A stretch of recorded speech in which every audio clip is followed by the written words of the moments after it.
Bueno, lo primero, buenas tardes y bienvenidas y bienvenidos, ambas cosas.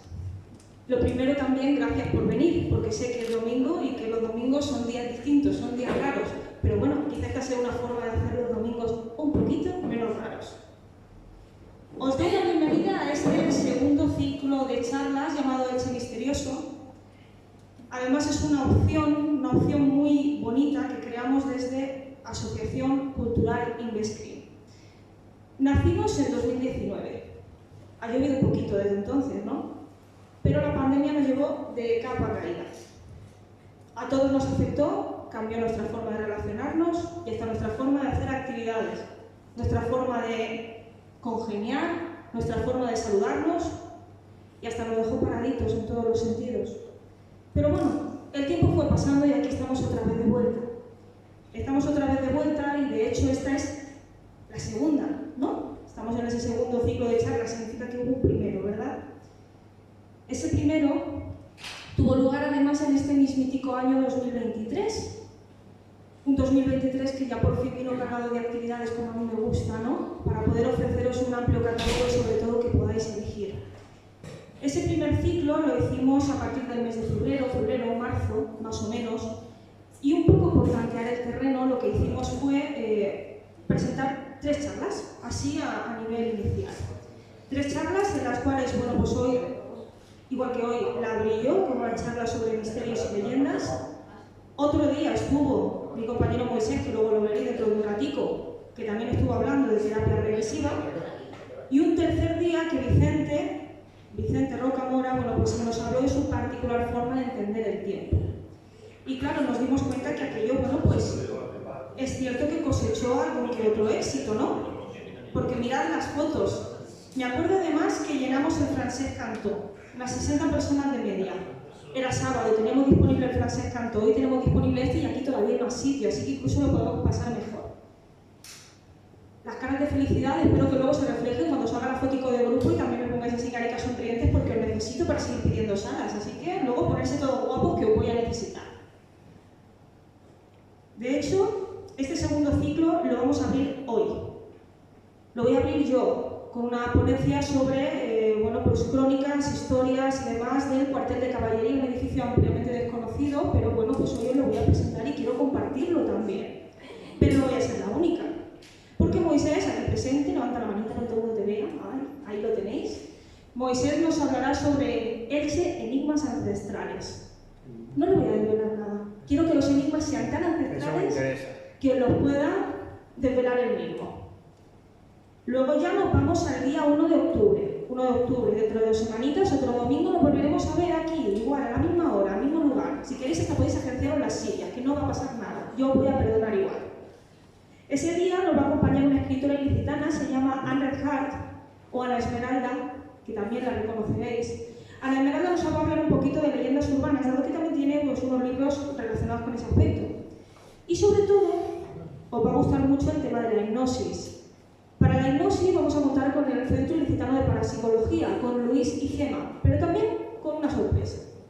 Les acompañará Ángela Niorte, el famoso hipnoterapeuta que va a venir y se va a pasar la tardecita con nosotros desmontando algunos mitos y algunas ideas que seguramente tendremos equivocadas. Ya nos vamos al 12 de noviembre, hay un salto ahí importante del mes de octubre y nos tenemos que ir al 12 de noviembre, cuando vendrá el compañero Pascual Uceda a hablarnos de su libro. Se llama Los misterios de la Avenida de la Libertad, lo quiere presentar y nosotros vamos a ser su público. Y me encanta la idea porque es otro de esos temas que a vosotros también os va a parecer atractivos. Y además, ese día 12 de noviembre me acompañará con todo el honor del mundo Eduard Boix. La mayor parte de vosotros le conocéis, así que vamos a hacer una ponencia a 2 voces sobre el Capitán Lagier, el famoso Capitán Lagier o Capitán Espírita. No voy a decir nada más porque quiero que vengáis todos ese día y vengáis todos a tratar de averiguar por qué le llamamos así. Por último, llegaremos al día 26 de noviembre con Jesús Monzón, que nos hablará sobre el Titanic y sus misterios, es otro tema así muy en boga que creo que puede resultar atractivo. Y para cerrar, una actividad sorpresa. Una actividad de la que no os voy a contar nada, porque todavía la estamos planificando, ¿eh? No vais a pensar que yo tengo una cabeza de lujo y que seguro que ya sé lo que voy a hacer. No, no lo sé, por eso es sorpresa. Será sorpresa hasta para mí. Y con esto de un cuartel, que es un poco la razón de ser de esta tarde. En realidad, la mayor parte de vosotros habéis oído hablar del cuartel de caballería de bocas de unos, de bocas de otros, sabéis que existió un edificio, pero no sabéis dónde estaba. Hay un poco de duda en general. Pues hoy venimos justamente a eso, ¿no? A despejar dudas y sobre todo a tocar emociones. Ese va a ser hoy mi objetivo, a ver si lo consigo. Si lo consigo luego, bueno, pues mini punto para mí, porque entonces habré cumplido con lo que yo quería. Para ello, lo que voy a hacer primero es presentaros el edificio, ¿vale? Un edificio, además, que se le denomina cuartel viejo o cuartel de caballería. Un edificio cuya propuesta de construcción surge en pleno siglo XVIII, en 1757. ¿Cuál es la idea? La idea es construir cierta tipología de edificios, además muy concreta, porque viene reglada por una real orden, en la cual dar cabida a soldados, a nobles y sobre todo familiares de la Inquisición. Ahora me diréis, ¿quiénes son los familiares de la Inquisición? Qué raro suena eso. Son los que, digamos, se dedican al espionaje, ¿no? La gente que está oculta, a pie de calle, pero que siempre se dedicaban a denunciar las situaciones que veían alrededor de ellos. De hecho, hay una cosa muy llamativa, en la Inquisición la presunción de inocencia no existe, existe la presunción de culpabilidad, lo que implica que tu vecino, si te odia, te puede denunciar por la razón que él elija. Y puede tener más o menos razón. Y ahí estaba el familiar, ¿no? Familiar de la Inquisición para hacer de espía e ir comprobando ese tipo de situaciones. ¿Cuándo inician las obras? En el año 1759, seguimos en pleno siglo XVIII. ¿Por qué? Porque se compra un solar, se compra el duque de Arcos y la familia Amorós, y durante un largo periodo de tiempo, hasta 1770, se desarrolla la construcción del edificio que hoy tenemos entre manos. Hay unos libros, además, bastante interesantes, este en concreto, ¿vale?, de la colección de noticias, que le he dado muchas vueltas, porque me encanta el hecho de recuperar crónicas. Y este en concreto nos recupera una crónica que dice que el 12 de marzo de 1859 se puso la primera piedra, la fábrica del cuartel de caballería de esta villa, bajo la dirección y según el plan de ingenieros. ¿Daos cuenta, no? Es como una crónica en la que se da ya la bienvenida a esa construcción que va a formar parte de nuestro día a día. Y ya no solo eso, empieza y termina, ¿no? Está la crónica de inicio y la crónica de fin. Una crónica de fin que además habla del precio, ¿no? Dice, ascendió la suma de 45.444 euros, 15 reales, 8 maravedís, o lo que es lo mismo, 908.895 reales y 8 maravedís. ¿Daos cuenta, no? Dice, hablaba de las cifras exactas que se habían invertido en la construcción de semejante mole, que no era pequeña, ¿eh? De hecho, a ver si se puede ver una foto, no se ve, no entiendo el motivo. Esta parte era inesperada, porque de esta manera la habíamos reproducido y funcionaba, pero creo que todas las imágenes se van a ver así, así que vamos a tirar de imaginación. ¿Veis ahí una fachada, verdad? Una fachada, además, que era la que miraba al Passeig de Germanies actual. Todos ubicamos ese espacio, ¿verdad? En la fachada principal, concretamente la fachada sur, para ser exactos. Y ya no solo eso, sino que, bueno, pues veis, está, no sé por qué, ahí veis un balconcito, esa es la entrada, ¿vale? La entrada de ese Passeig de Germanies, de esa fachada sur. Tenemos una composición neoclásica, un estilo claramente neoclásico, bastante modernista, con planta cuadrada. Ahora vamos a hacer pruebas. Creo que lo hemos arreglado.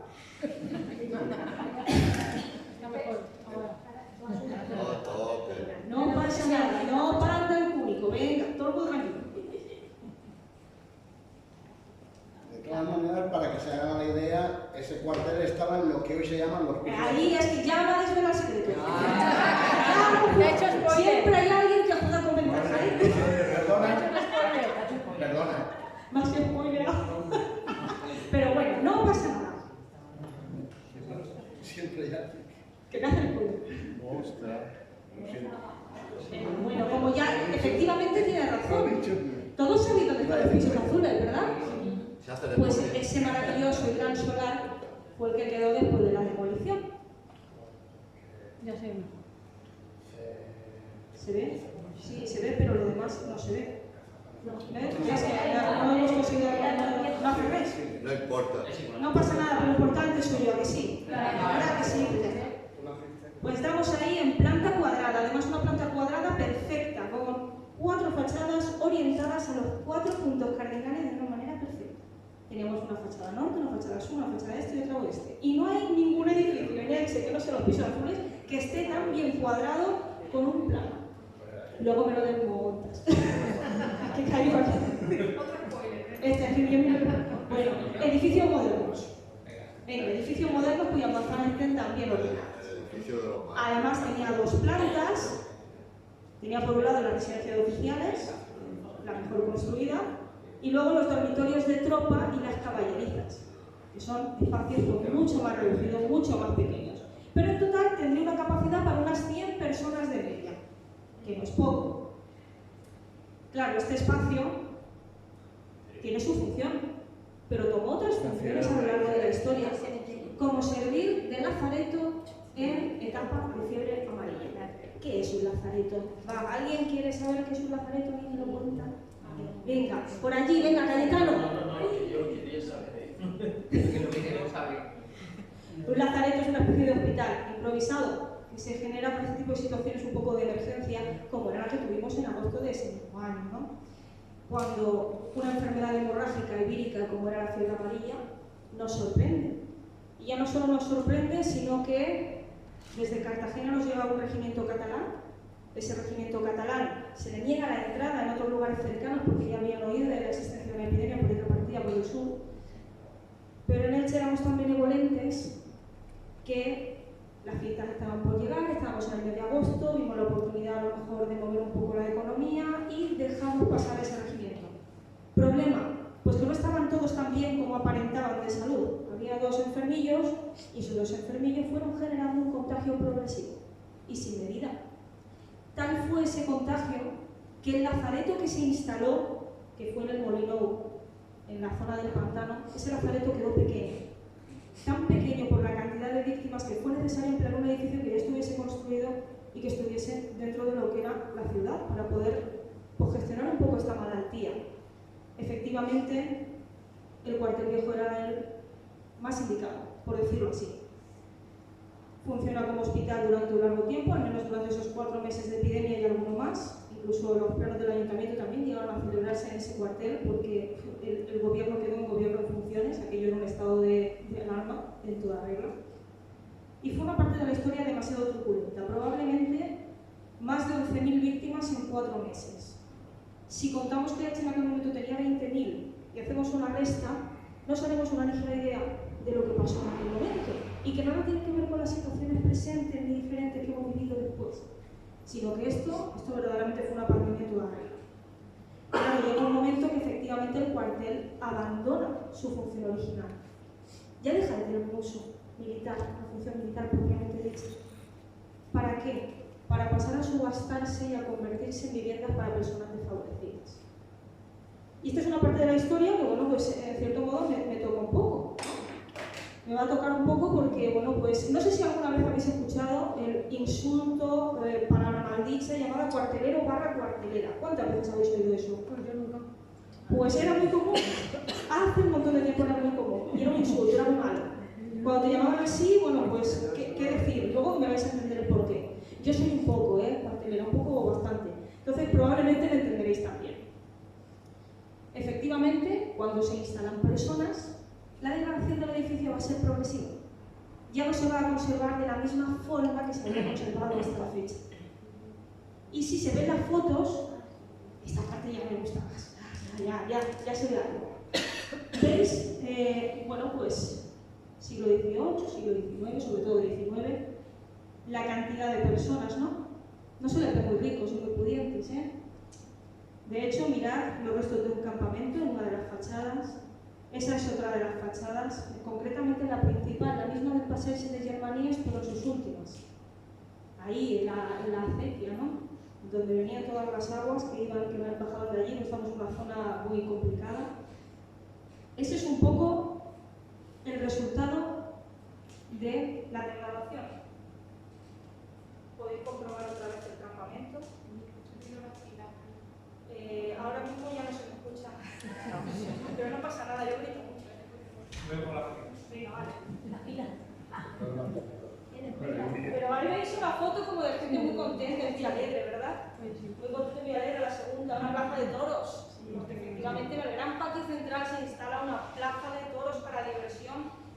de los que vivían dentro como de los que venían de fuera. Incluso la feria en algún momento. Por eso están tan contentos y tan felices, ¿no? En aquel momento era como el único sitio de recreo que había allí. Pero ¿veis la degradación? Se nota, ¿no? Hay un pabellón concretamente que está casi derruido. Es perfectamente visible. Fíjate en el hueco que hay, se ha creado una calle nueva. ¿Lo podéis ver? No me gustaría deciros. Ahí se ha creado una calle nueva. Fijaos, ¿eh? Estaba totalmente degradado, pues aún ahí vivían 5 familias en esas condiciones. 5.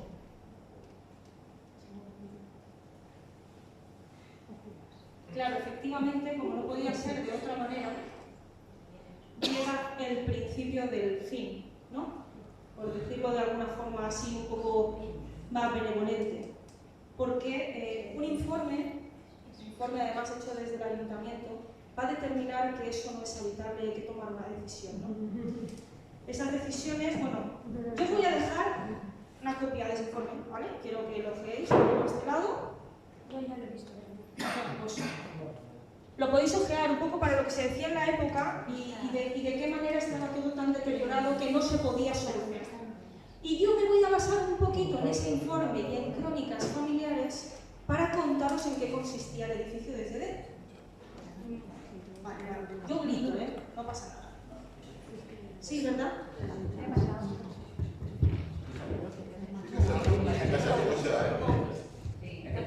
Sí se oye. Vale, perfecto. Sí. Ya está. Vale. Ese informe sobre el mal estado sanitario, ¿vale? Utilizo la palabra sanitario porque efectivamente aquello no era salubre. Había quedado ya en tal degradación que aquello no podían subsistir personas en su interior. Así que el 20 de mayo de 1931, una época bastante convulsa además, Juan Brufal Miralles, que forma parte del ayuntamiento, denuncia el mal estado del edificio. Y lo denuncia con conocimiento de causa. Después de haber hecho un informe ahí totalmente minucioso, incluía fotografías, espectacular. De hecho, fijaos en esa frase que he extraído del informe. En su casi totalidad se haya arrendado para vivienda, siendo los locales tan inmundos que es increíble que en él puedan habitar seres humanos. Ojo al dato, ¿eh? Inmundo. Mirad qué palabra tan dura. Sin embargo, las personas pues tampoco tendrían más dinero. Si no, entiendo que no vivirían allí. Teníamos 4 cuerpos, formados por planta baja y por piso principal, y como os decía antes, las 4 fachadas orientadas perfectamente a los puntos cardinales. En el interior estaba la plaza de toros, pero además estaba el bar Habana, que era un trinquete que se usaba además de cantina y de frontón. Vamos, que el edificio era bastante completo. Otra cosa es que hubiese degradado por completo. Eso, el bar Habana siguió existiendo. Efectivamente. Claro, la churrería. Efectivamente. Y además os muestro algunos cartelitos de los grandes toreros de la época que pasaron por allí. Efectivamente, esos carteles son reales, ¿no? La Cátedra Peribarra hizo un trabajo excelente de recopilación de información, de recopilación de imágenes, de biografías, y este es uno de ellos. Podéis comprobar una exposición acrobática, algo de toreo, más toreo,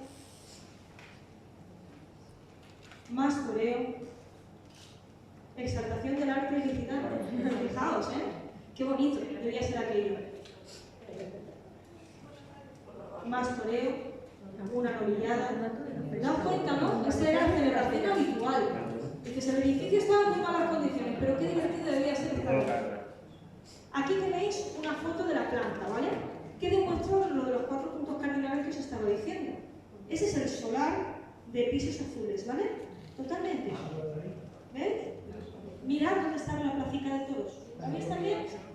Esta foto fue tomada por un vuelo, uno de los vuelos que tuvimos, en los cuales, bueno, pues se fue haciendo una fotografía aérea de lo que eran las calles del momento, entre el 56 y el 57. Y esta foto está extraída de ahí. Es decir, más o menos las manzanas no han cambiado, podéis identificar las calles, lo único que el solar, pues ahora está ocupado por pisos azules. Y ahora es cuando viene la crónica, esas cositas que gustan a vosotros, ¿no? Las crónicas familiares y esos detallitos que nos van a ayudar a conocer un poquito mejor a las personas y el porqué de sus vidas y el por qué vivían aquí, ¿no? Vamos a empezar por la familia Bernat Guillén, uno de ellos. Ahí veis una imagen, ¿vale? Y aquí veis otra. En la imagen podéis ver Simeón Bernat el primero, Lolita Cove es mi abuela en el segundo, la puerta del grupo 2, Josefa Alonso, esposa de Simeón, y aquí el novio, José Alarcón, el de la Lolita Coves y mi abuelo. Ahí ya podéis empezar a ver. Es cuanto menos curioso, ¿no? Porque de ellos mismos, y de sus historias y de sus crónicas, hemos obtenido que en realidad aquello no estaba en condiciones. De hecho, no existían habitáculos con cuarto de baño, de manera general, no. Los cuartos de baño eran comunes, eran unas letrinas. Concretamente, bueno, pues para hombres y para mujeres se iban dividiendo, y Josefa, que tenía un buen carácter la señora, pero muchísimo, fue la encargada de hacer los turnos de limpieza, al menos de los de su pabellón, para que todo más o menos estuviese en orden. Efectivamente, no todo el mundo colaboraría por igual, eso no es ningún secreto, más de uno habría que no limpiaba su parte. Pero bueno, ahí la pobre mujer, ella se encargaba de lo que a ella le tocaba y concernía. Además, para colmo, las caballerizas de las que hablaba al principio ahora se habían convertido en traperías. Esos locales eran los más inmundos, ¿no? Porque algún que otra rata, algún que otro piojillo, pues habría por ahí, porque Lolita siempre contaba que cuando subía a la casa subía llena de piojos. Y entendemos que probablemente tenía que ver. La higiene, evidentemente, era deficiente, no hay ningún secreto.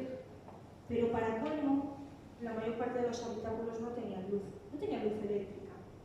El pobre de Simeón se había encargado él mismo de instalar algunos cables y algunos casquillos para intentar mejorar el habitáculo donde vivía, pero de ninguna forma era lo mismo, ¿no? De hecho, él se dedicaba a alumbrar con candiles de hojalata, que luego explicaré el detalle de esos candiles, ¿no? Efectivamente, Lolita, pues desde que es muy pequeñita, 2 añitos o así, se instala con su abuela Dolores, la señora que sabía curar todo, la curandera, la señora que sabía curar los fuegos, y se instala en una de las casas de los pabellones. Pero efectivamente, siempre estaba corre y dile a casa de sus tíos, el Simeón y la José. Y como estaba siempre corre y dile de un lado para otro, al final se instala con sus tíos. Y ahora me diréis, ¿dónde estaba su madre? Pues efectivamente su madre había sido pues, muy jovencita, ¿no? La vida le deparó un embarazo demasiado joven, no era el primero, era el segundo, entonces decidió que para criarla bien la tenían que criar a sus tíos, que eran personas adultas. Y así fue que se crió con sus tíos como si fueran sus padres, le brindaron una educación excelente. Seguimos por ahí. Os hablaba antes de lo del insulto de cuartelero o cuartelera. Efectivamente, el cuartel en aquella época ya, en sus últimas, era un foco de riñas y tumultos, llamémoslo así, ¿no? Más de uno de la década ya tirando ya mayor recordará que en aquel momento se decía que en el cuartel se juntaba lo peor de Elche. Y probablemente incluso hasta tenían razón, no vamos a quitarle la razón a nadie. Estamos en plena posguerra. La prostitución era un hecho. Más de una mujer necesitaba prostituirse para tener algo de pan que llevarse a la boca. Era lógico. Luego están los que roban porque tampoco tienen para comer, porque también necesitan llevarse algo de pan a la boca. Había delincuencia, había robos, y ese estigma, por decirlo de alguna manera, sigue vivo hoy en día, ¿no? Sigue vivo en nosotros y de una forma u otra hemos crecido con ello. De tal manera que somos capaces de señalar a los edificios como los culpables de ciertas situaciones, cuando en realidad somos los humanos los que creamos ese efecto y no los edificios. Efectivamente, Simeón siempre estaba pendiente de que nadie durmiera en la portería. No le gustaba que su sobrina tuviera que ver ciertas cosas, que tenía que crecer en un ambiente lo más saludable posible. Y de esa manera pues no iba a serlo. Así que el hombre siempre estaba dispuesto a salir detrás de él, que fuera, para llegar a eso. Vale. Seguimos con más familias. Seguimos con más familias de Sergio Augusto. La familia Alonso Miralles. Son los mismos, ¿vale? Están vinculados. Están en la misma imagen antes. Vemos a Simeón aquí y vemos a José. Allí están además en la puerta de su vivienda de cuartel, ¿no? De la planta baja que habitaban en aquel momento. Os diré que, bueno, pues Josefa llega desde Fortuna y no llega sola. Son 5 hermanos en total, algunas mujeres, algunos hombres. Y ella, en este caso, huía de un matrimonio pactado, de estos que te obligaban a casarte, con la familia. Y bueno, pues es algo de lo que nunca quiso hablar. Esta historia nunca salió de su boca, nunca mencionó nada, nunca dijo esta boca es mía. Pero sí que sabemos que tiene una trayectoria familiar porque la hemos ido conociendo poquito a poco. Uno de sus hermanos es Juan Alonso. Alonso fue apresado y disfrutó de las benevolencias de nuestras prisiones en época de guerra. Motivo: oficial, auxilio en la rebelión. Extraoficial: había amenazado de muerte a unos familiares bien posicionados. Se le había ido la boca y había defendido su ideología por encima de cualquier cosa. Y aquellos que estaban súper bien posicionados, pues efectivamente al final tomaron la decisión de denunciarlo. Y de nada sirvió que la madre de todos se pusiese de rodillas para pedir perdón ante la familia de los afectados. No sirvió de nada, porque al final el pobre fue sometido a 2 consejos de guerra, incluso por este motivo. Estuvo en muchas de nuestras prisiones, de las cercanas y de las alejadas, y al final acabó en Madrid. Acabó en Madrid destinado en unas cámaras de desinfección, porque tenía algunos conocimientos químicos y lo destinaron. Cuando termina toda la contienda y aquello ya finaliza, pues el buen hombre no puede volver. De hecho, Josefa siempre decía que a Juan en Elche no lo querían. Todo lo que había hecho, pues ya se había hecho. Eso sí que es un estigma y lo demás es tontería. Así que toda su vida ya vivió en Monóvar. Y su vida se desarrolló en Monóvar después de todo lo ocurrido, porque en Elche ya le habían tachado, ya le habían señalado. Seguimos con otro hermano, Miguel, hermano Miguel Alonso. Miguel Alonso, el pobre que falleció a la edad de 33 años, la edad del Señor, como él mismo decía. Miguel, bueno, pues era muy pobre, estaba un día cogiendo tomates en la huerta, entiendo que iba descalzo porque no tenía ni para zapatos, y un cristalillo se debió levantar del suelo. Y se cortó. Claro, a lo que siempre dice parece una tontería, un simple corto. Pues fue garrotillo, o lo que en aquel momento llamaban garrotilla, o lo que es lo mismo, difteria, en la época actual. No duró mucho, enseguida progresivamente se fue deteriorando, y Josefa nos contaba un detallito. Siempre decía que en su lecho de muerte había dicho unas palabras así como: Señor, no me lleves todavía porque tengo tres niños, no me lleves todavía, pero si me tienes que llevar, pues me llevas. Y efectivamente se lo llevó. Se lo llevó el 24 de junio. 24 de junio, la onomástica del hermano. Cosas que tiene la vida. Simeón, que es el hombre más famoso de todos los famosos, el señor que sale en todas las fotos con su charabia y su tamborete. Simeón también fue apresado, efectivamente por ideología. Tampoco es ningún secreto. El buen hombre defendía lo suyo como mejor sabía. Y efectivamente pasó un año de su vida, entre el 39 y el 40, en la cárcel de Altamira o Palacio de Altamira.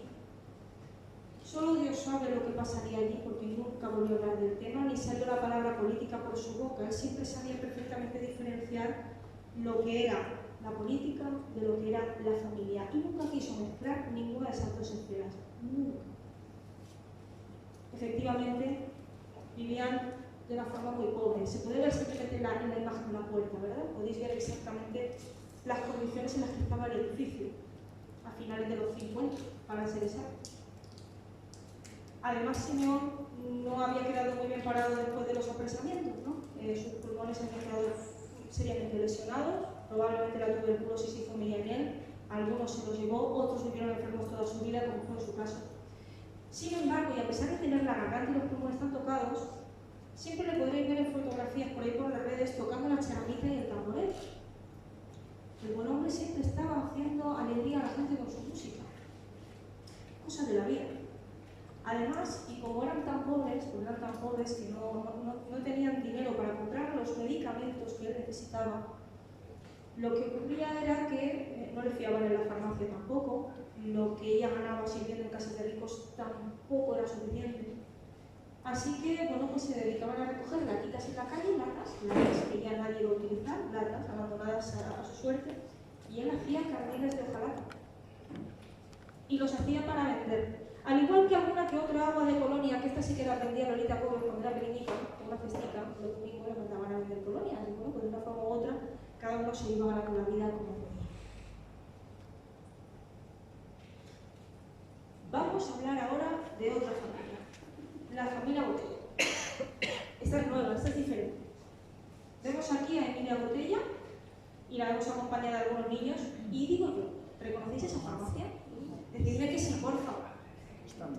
La farmacia que hace esquina enfrente de los pisos azules, decidme que sí. Sí. ¡Ay, qué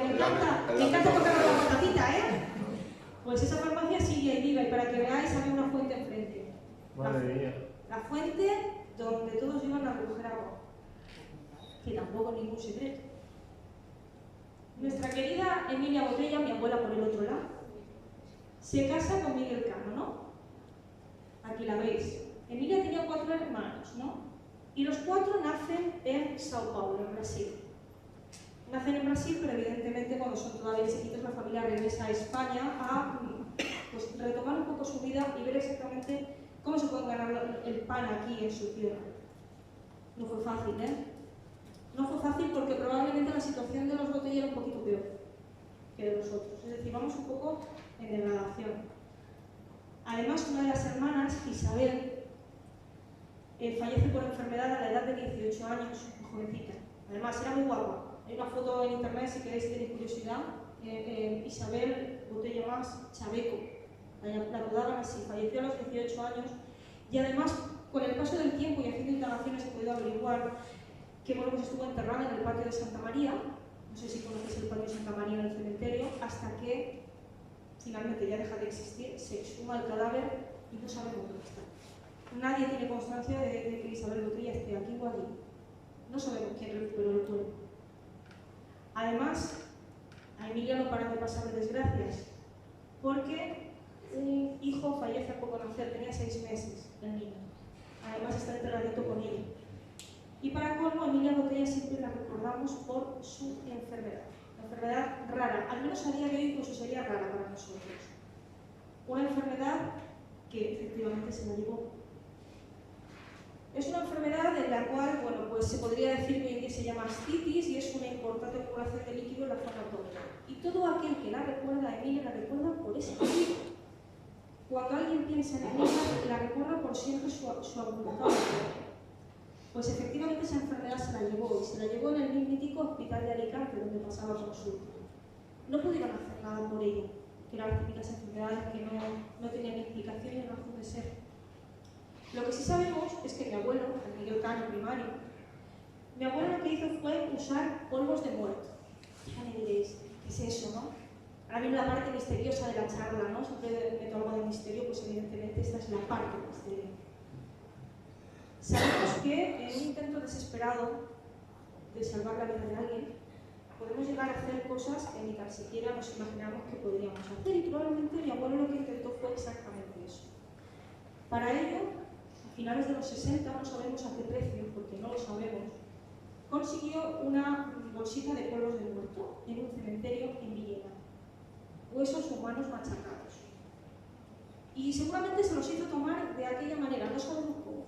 Pero ahora todavía recordamos ese polvito de muerto en una bolsita en el aceite de la no debieron funcionar, no debieron servir para su menester. Porque al final, bueno, pues Emilia nos dejó en el año 1972 y el velatorio se hizo no en el cuartel, ya sé dónde vivieron después, porque el cuartel se había derribado. Y hay una cosa muy curiosa. Para que la entendáis, os diré que un cuerpo humano, cuando fallece, cuando deja de latir el corazón, cuando se van muriendo los tejidos, pasa por varias fases, ¿no? Y van sucediendo cosas en nuestro cuerpo que se van apagando, ¿no? Y esa forma de apagarse, pues tiene unas consecuencias, ¿no? Al final llega la descomposición, pura y dura. Que si el rigor mortis, que si ya el color de la piel cambia, que si las livideces por apoyo, hay un montón de cosas, ¿no? Pero es cierto que no todo se descompone por igual, ¿no?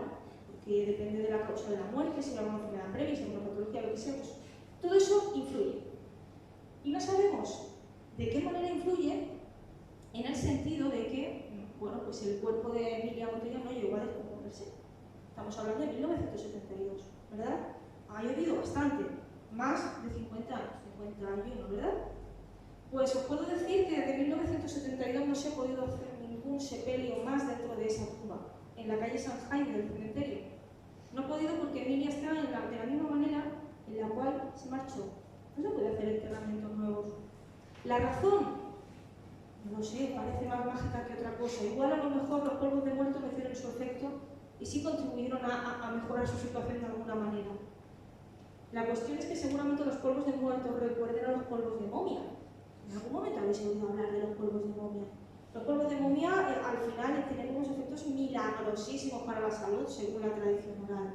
Porque dice la Biblia, polvo eres y al polvo volverás.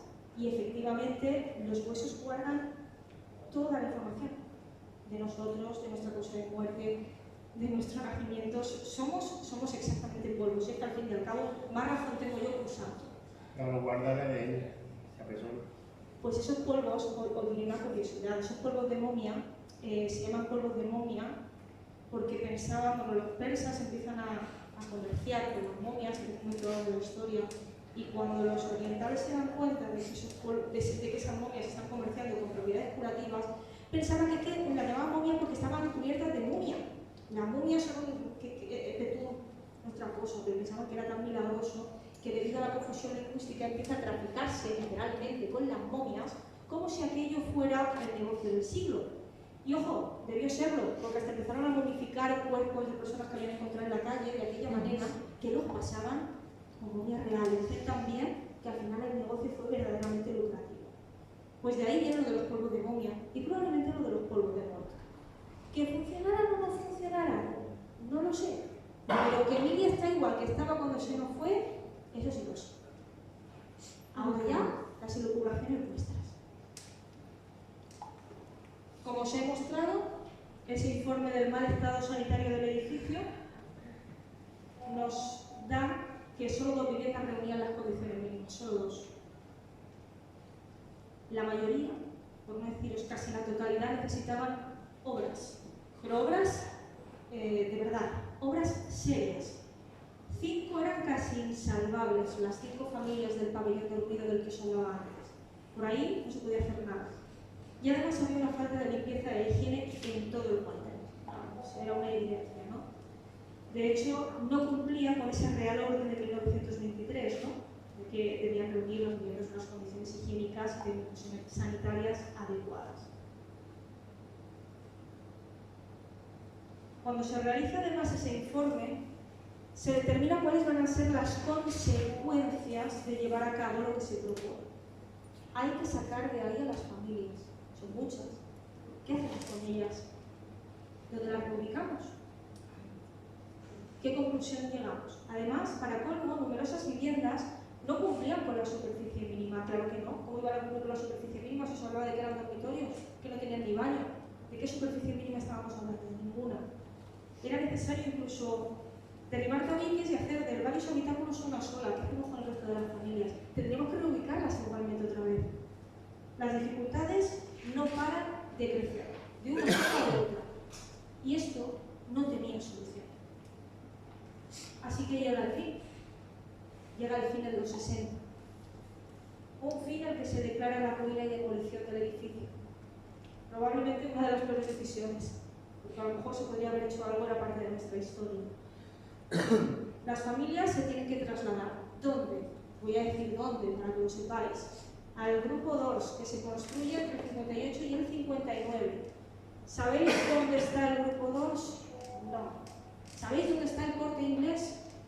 Eso sí, ¿verdad? ¿Sabéis que queda un edificio muy viejito justo enfrente del colegio? Pues ahí tenéis el grupo 2, con sus 4 calles. Pere Joan Perpiñá por un lado, Diego Fuentes Serrano, por detrás Santo Domingo. Mucha gente me pregunta por la calle Santo Domingo. La calle Santo Domingo es justo la de la espalda, la cortita, es que ha quedado casi inutilizada. Pero bueno, allí vivieron buena parte de los de mi familia. Yo la calle Santo Domingo la conozco bien, requete bien. Pero hoy en día apenas quedan 6 familias. Otro edificio que está pendiente de ruina y otro edificio donde se irán nuestros mejores recuerdos, que también marcharán y nos abandonarán. Esta ha sido mi exposición por hoy, histórica pura y dura prácticamente, algo de emociones.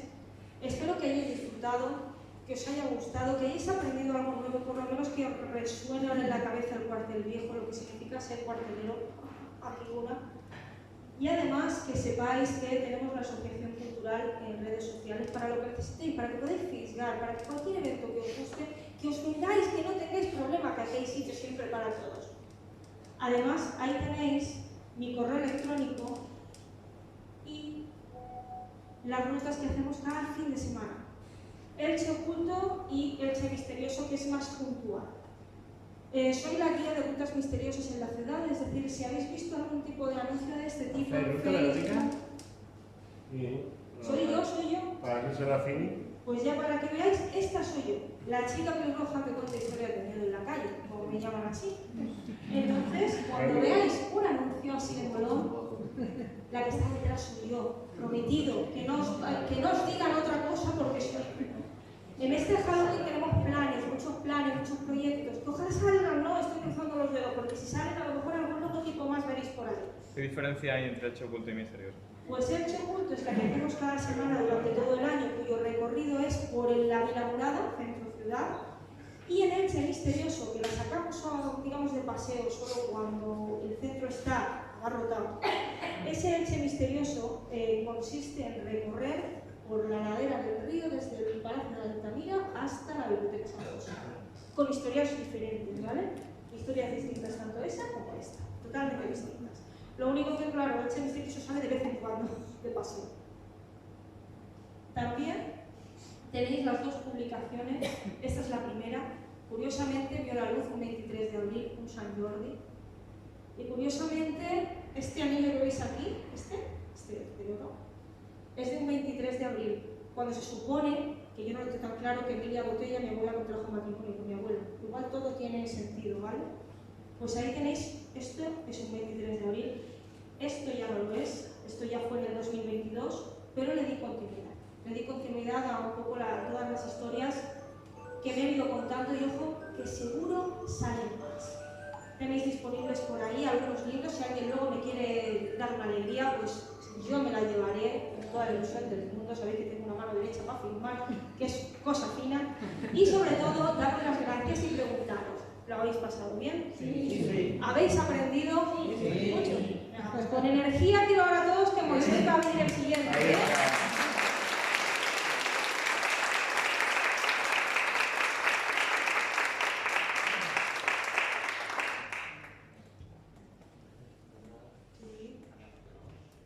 En el exceso de 5 minutos podéis salir a